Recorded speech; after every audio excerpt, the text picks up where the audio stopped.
दीजिए। आप अपना परिचय दें। मेरा नाम रुकनुद्दीन शमसी हुआ, वार्ड नंबर 6 से मैं नॉमिनेशन कराया हूँ। किस पद के लिए? वार्ड पार्षद उम्मीदवारी के लिए। राजनीति में आपके आने का उद्देश्य क्या है? राजनीति में आने का उद्देश्य है कि हमारे समाज की हालात आप देखते होंगे। 2005 स्ट्रक्चर कमेटी की रिपोर्ट भी आप देख रहे हैं और 70 साल देश को आज़ाद हुए हो गया। आज जाके देखिए मेरे वार्ड के हालात, और उन लोग से भी सवाल किया जाए जो 35 साल 40 साल की राजनीति कर रहे हैं। लेकिन आज पूरे बेनीपुर नगर परिषद के अंदर में सबसे अति पिछड़ा वार्ड में गिनती होता है। न चलने का जो रास्ता है, नहीं आए दिन वो जो चलता है तो वो एक्सीडेंट होता है। नाला बना दिया, रोड नहीं है, जल जमाव की स्थिति है। उसी समस्या को देखते हुए शिक्षा की समस्या हम लोग किया।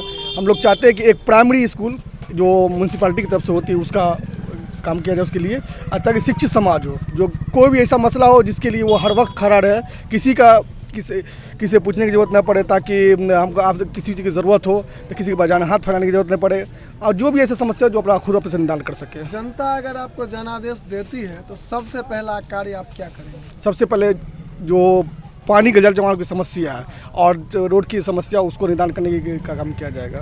भ्रष्टाचारी पे आप क्या कहना चाहेंगे? भ्रष्टाचार तो नगर परिषद में जानते कूट कूट के भरा हुआ, उसके लिए स्पेशल आवाज़ उठाया जाएगा, और नहीं हुआ तो कॉन्फ्रेंस करके उस पर संज्ञान लिया जाएगा। बहुत बहुत धन्यवाद।